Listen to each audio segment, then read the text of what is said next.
И он такой мне сказал: а давай встречаться. Я говорю: а я не хочу. Но в какой-то момент я просто понял, что испытываю сильные чувства и сделал первый шаг. Я пытался поцеловать ее, не получилось. У меня появилась шутка, я говорю, что вот она просто молодая, еще слишком зеленая, поэтому не пара, а вот после университета она уже нагуляется, я возьму ее замуж. И внезапно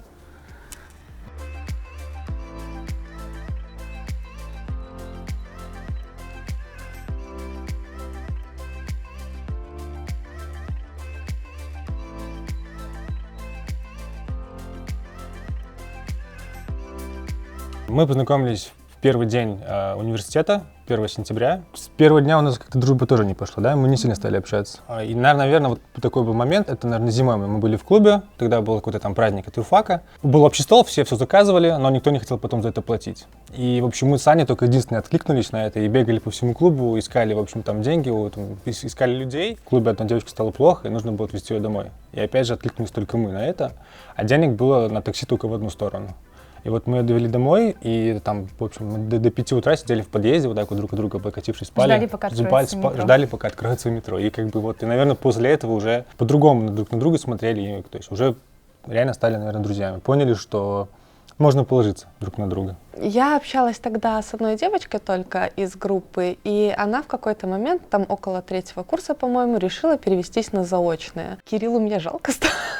Не, ну, девочку зовут Оля, и она попросила за Катей последить, потому что она еще не сказала, что она уходит. Да, у меня просто других близких подруг, кроме нее, не было, и вот Кирилл ко мне тогда подсел за парту, ну и, соответственно, мы стали вместе делать лабораторные, общаться, соответственно, и так развилась наша дружба. Ну, так как мы учились в одной группе, то, по сути, мы познакомились в университете. И в первый день нас всех познакомили, я Рому как-то так запомнила визуально, внешне, а на второй день я ехала в автобусе, смотрю, вот стоит мой одногруппник. Он повернулся, я хотела с ним поздороваться, а он отвернулся, вышел из автобуса и пошел. И я такая думаю, какой-то придурок. Не поздоровался, еще одет как-то странно. Я что-то шла сзади него и злилась на него, думаю, блин, мог бы поздороваться. И одежду поменять. Одежду поменять. Что мы, когда познакомились, как-то быстро, может быть, поняли, что мы адекватные люди, ну, мы можем общаться. И мне, наверное, больше всего понравился Ромин юмор. Нам нравилось общаться, но это была только исключительно дружба, потому что Рома мне не нравился. Мне казалось, что его внешность меня не устраивает. Зачем мне Рома, если я хочу себе высокого баскетболиста? У нас преподаватели задавали 2 вопроса. Не брат ли мы и сестра, ну, потому что она еще тогда была такая же темненькая. Черная, да.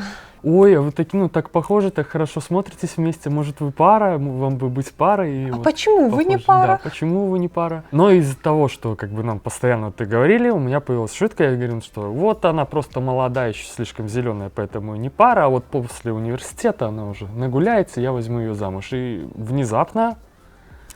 Однажды я хотел постричься, и Саша говорит, я могу тебя постричь.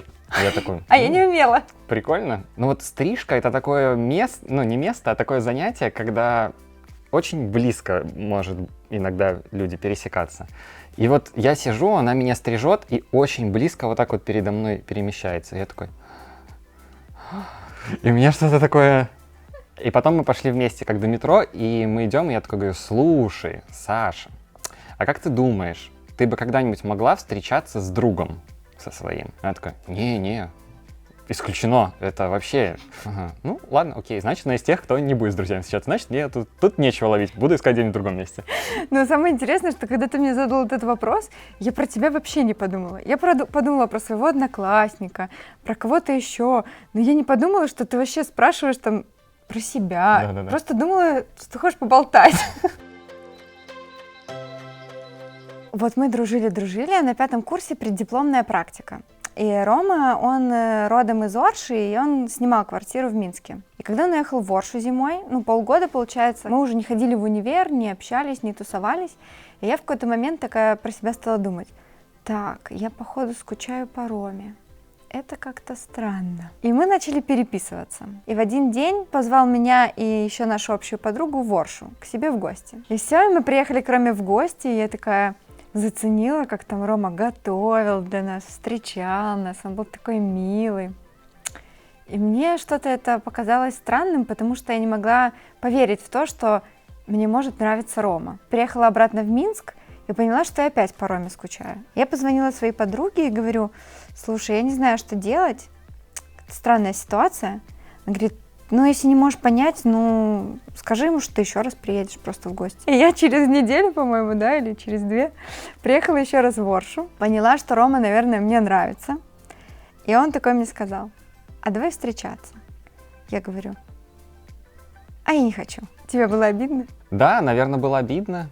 Но я такой, так, ну надо еще попробовать. Но я отказала не потому, что я не хотела. Мне было просто страшно, потому что я не могла осознать то, что, ну, это Рома, это друг, он мне типа как брат. Как можно с ним начать встречаться? И мы типа как флиртовали в переписке на расстоянии. Я в тот момент рассказал историю из сериала «Друзья». Чендлер говорит Монике: давай, если в 30 лет у тебя не будет парня, мы с тобой поженимся. И я сказал: давай, если в 28 лет, ну это как поближе, если у тебя не будет парня, у меня не будет девушки, мы с тобой просто поженимся.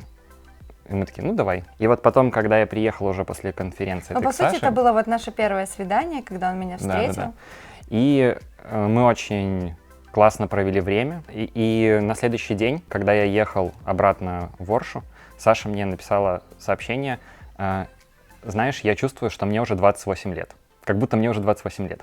Ну это типа предложение было. Да. Катя мне написала поздравления, записала видеоролик с поздравлением, и он был такой искренний, такой милый, что я точно понял, что вот я точно хочу видеть вот только тебя, никаких других девчонок. Как-то Кирилл сказал, что вот на последнем курсе, что Катя, представляешь, вот мы сейчас напишем диплом, все закончится, мы наобещаем встречаться там раз в месяц и никогда больше не увидимся. И вот, наверное, я тогда поняла, что что-то не то, что вот я бы не хотела потерять из жизни этого человека.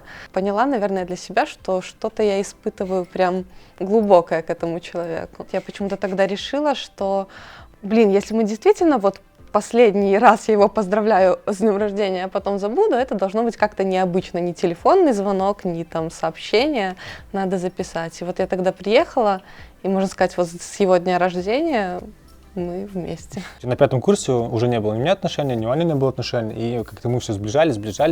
И мы уже обсуждали тему отношений, и обсуждали в том плане, что мы не сможем быть парой. Но в какой-то момент я просто понял, что испытываю сильные чувства, и сделал первый шаг. Я пытался поцеловать ее, не получилось. В итоге мы решили все-таки, что нужно это прекратить, потому что с нас не получится пара. Через неделю после того, как мы решили, что нам стоит лучше как бы меньше общаться, потому что все уже и так как бы не очень хорошо, позвонила и сказала о том, что он очень соскучился, и через неделю он ко мне приехал после звонка, и все, и начались отношения. Через 10 месяцев мы поженились.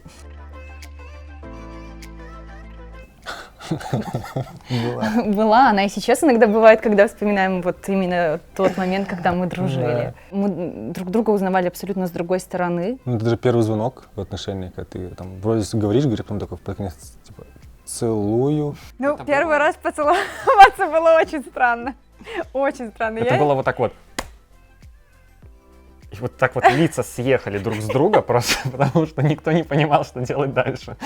Ну и первое время вообще я не могла понять: так, подожди, мы уже муж и жена, или мы одногруппники, или что происходит? Сейчас я не могу поверить, что мы с Ромой были одногруппниками и друзьями. Мне кажется, мы просто типа всегда были парой. Мы очень долго дружили, мне было сложно, я как бы дружу с этим человечком, а тут еще романтический момент, и у меня было такое, Диссонанс. что-то не так.